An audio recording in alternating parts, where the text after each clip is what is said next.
Hello, today I am being revisited by the ghost of cars past once again. This time I'm revisiting a Golf R, but this is not the same Golf R that I reviewed last year. This is a Mk7.5 which has been modified. It's now running 370 brake horsepower and a different suspension setup, and its owner is convinced that I am going to find it a much better car to drive. Is he right? Let's find out. So the last time I drove a Golf R, I was attempting to assess its ability to replace a sports car. And I came to the conclusion that it was lacking in a couple of areas. Basically, it didn't feel or look special enough to me, and it was let down greatly by its steering, which I felt was pretty dead and just, well, it was lifeless. And I felt that it really ruined the car from a sports car driver's perspective. So one of my viewers, Jason, got in touch and offered me this, his Mk7.5. Now it's got a couple of modifications to it. Notably, it's on a lowered suspension. It's about an inch lower, and it's got stiffer anti-roll bars and a stage 1 map, which takes it to approximately 370 brake. I've seen people running an awful lot more power through these, and I've been told that the block in these cars is basically indestructible. I've seen people running stuff like 500 to 550 horsepower on stock internals, and apparently you can get a little bit more. From a little 2-litre engine, that's crazy. But for the purposes of today, 370 brake horsepower is adequate. Now, as mentioned, this is the Mk7.5, and the last one that I drove was the 7. There's a big difference on the interior. They've very much revised all of this section down here, and you now have this virtual cockpit here. I'm on the fence as to whether I like virtual cockpits or not. There's a very nostalgic part of me which is very much wedded to old analog dials. But they work well, and it's a nice, big, very clear and easy to read display, so it has been done well. The first thing I notice in this car is the steering feel. It has some. It's not got masses of texture coming through, but the weighting is really nice, and that I think was what let the old car down. Now, I couldn't say how much of this is due to the fact this is a 7.5 and not a 7, or down to the modifications that have been performed on this car, but it's greatly improved. It pulls really well right to the red line, and it's quick. I drove the GTR down these roads last week, and this is not feeling lacking in firepower. It's not an especially heavy car. The sound actuator in this car has been turned down to its absolute minimum setting, but I can still get a decent amount of noise in the cabin. It's not the most aurally pleasing of sounds. It's certainly nowhere near that beautiful old R32 noise. But then, unlike the R32, this really shifts. And speaking of shifts, this car is also equipped with the DSG gearbox. And the last car I drove had the manual in it. When it comes to auto versus manual, I tend to say you've got to judge it on a case-by-case basis. There's some cars where I would never ever have anything other than a manual. My Evora, for example, and Elise, stuff like that. And old cars as well. And there's equally plenty of other cars where an automatic is definitely the perfect choice. For example, my old 6 Series, nice big soft cruiser of a car. Perfect car to have an automatic gearbox in. And then you get those very rare cars which sit in the middle where you've got two pretty good options. I thought the manual box in the old Mk7R was very good. But I have to be honest, the VW's DSG has been pretty much perfected, and it shifts very nicely now. I'd maybe like the shifters here to be a little bit meatier in their feel. They do feel a little bit like buttons, but I've definitely felt worse. And I do have to remind myself that what I'm in is a Golf and not a 911 GT3 RS. So one has to be realistic about expectations. It certainly shifts when you tell it to, and it's both fast and smooth, which is nice. It's certainly a world away from the old single clutch manual boxes that terrorized us for about a decade.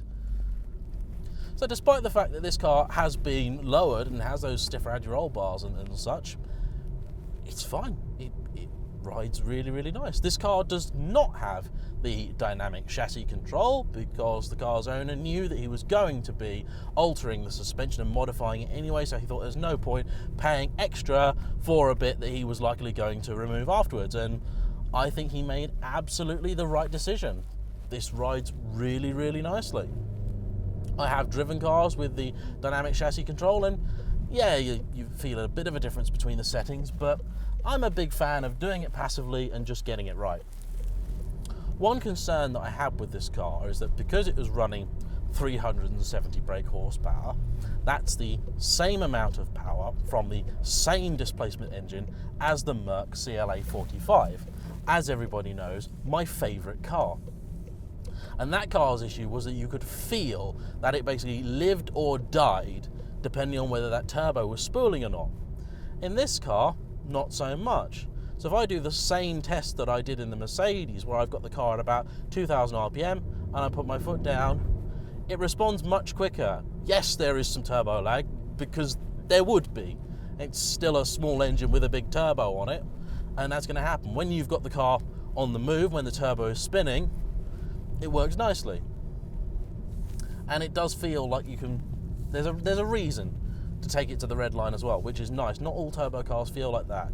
The M4, for example, it feels like that last 1,000 RPM is, well, basically just a bit of effort that the car's not interested in. The road conditions today are somewhat mixed. It's a lot sunnier and nicer than it has been, but it's still pretty cold out there, and you get the odd patches of grease, and if you're very unlucky, ice out there. That being said, the car's doing very, very well. It corners very flat, very level. I'm very impressed with it. So today I'm really here not to assess this car as a sports car killer, because I've discussed that topic already. I'm here today to discuss this as an ultimate daily driver. I'm not the greatest fan of hatchbacks, but they certainly have their place, and they have a damn good reason to exist. This one drives like a baby GTR. I mean, seriously. Okay, it's not as rear biased as the GTR is, but the way I can move past people is very GTR-like. There's an elasticity to it. It loves this road. It really does. And I love this road too, so when a car gets on with this road, I tend to like it. This doesn't feel, I don't know why, I really can't explain why, this doesn't feel like the same car at all as the last R that I drove. And it's strange because the R that I drove, felt and drove, certainly in terms of steering and stuff, very similar to my ex-girlfriend's Sirocco, which is based on the Mark 5 Golf. And you'd have thought between Mark 5 and Mark 7 there'd be a huge difference, but it didn't feel to me like there was. But then between Mark 7 and 7.5, you wouldn't expect there to be a difference. But it feels like there's a massive difference. As much as I am a fan of manuals, I think perhaps this car does suit the DSG better. It's just that way, it's geared reasonably short, but you can keep the car on the boil better. And it does what it just corners well. And maybe the last time I drove the R, I think, was perhaps a little colder than today. But what I'm also not feeling today is when I drove the last one, it felt very much like a front-wheel drive car. Now today, I don't feel like I've had the all-wheel drive system intervene. I've no doubt it has, because when you put your foot down with 370 brake, it's going to want to send some to the back. I'm sure it's been working, but I haven't felt it. And that's good. That's very good. Now, if someone said to me, hey, I'm going to buy a hatchback to drive, daily drive is my only car, I want something really fun, my default answer to people would normally be something like BMW. I love my BMWs, big fan. But I was having a conversation with a friend the other day, and he raised a very good point.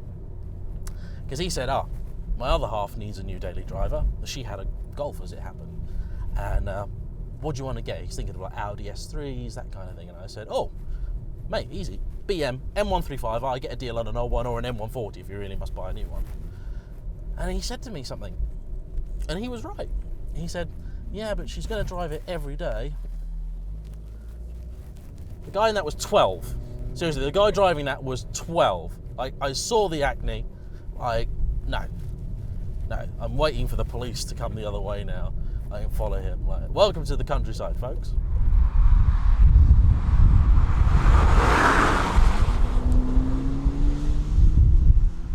So my friend raised a very, very good point.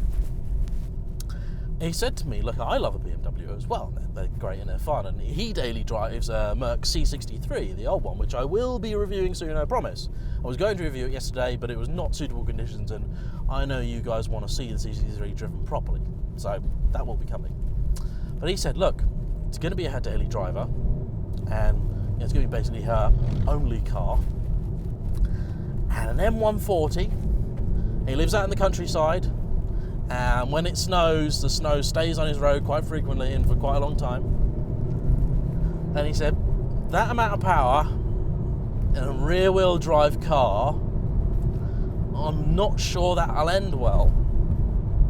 And I thought, you know what, he's right. Because my previous BMWs, they're lovely and brilliant and fun. And look, when it snows or whatever, there's nothing more fun for a petrol head than going out in the snow in a rear-wheel drive car and having a bit of a laugh. Equally, if you're not a petrol head, there's nothing more terrifying than going out in the snow in a powerful rear-wheel drive car. And I'll be completely honest, in a situation like that, in a poor grip situation with traction issues, let's say, a Golf R is gonna do better and be a much safer and more predictable car to drive than a BMW would. And yeah, he was right. He was also saying stuff like the Mercedes A45, to which I said, no, you must not buy that, because it rides horrendously and is just horribly boosty, and I've ranted for 25 minutes about that car already. And this really fixes all of those ills. So the cost of transforming this car, that is to say, putting the suspension on and doing the remap, is less than £2,000. I think that makes this a bargain. Would I buy one? No, but that's nothing against this car. It's just because I'd probably buy something a bit weird and funky and old instead. But if you come to me and you said, James, I want to buy something fun and sporty and exciting that I'm going to enjoy driving and I'm going to take out for the weekend and just have a blast with. But, you know, my wife or let's say son or someone is going to maybe drive it during the week and I don't want them to have an accident. What should I get? I think my answer would have to be one of these. So if you said to me, I've got a 20-year-old son and he's sensible and he's going to drive my car, would you let him? If it was a BM, I'm not entirely sure that I would. One of these, I think he's equally as able to get himself into trouble, but by the same token, I think the car has got a better chance of getting him out of it as well. And is there any better definition of a hot hatch than a car that everyone can enjoy without killing themselves? Not really. I'll admit, I was very, very skeptical when Jason got in touch with me, having seen my review of the Mk7R, and saying that his Mk7.5 would be a completely different experience. I thought bullshit. I thought no, they can't be. There's no way can VW have suddenly learned how to nail a car together properly and basically make it that much more fun to drive. Not within a 0.5 of a model year. It's not even a Mark 8, it's a Mk 7.5. They won't have done that. But again, I have been proven wrong on behalf of the channel, and I'm happy to do that. And finally, this brings me to another dilemma. My brother-in-law, who owns the 7, he's very interested in buying a Nissan 370Z, which you'll have seen me mention in the review I did of it the other day. However, having driven this now, I can't help but wonder, Andrew, just consider keeping your R and doing this to it. Because I like that 370Z, but I really like this. Thanks for watching, everybody. Goodbye.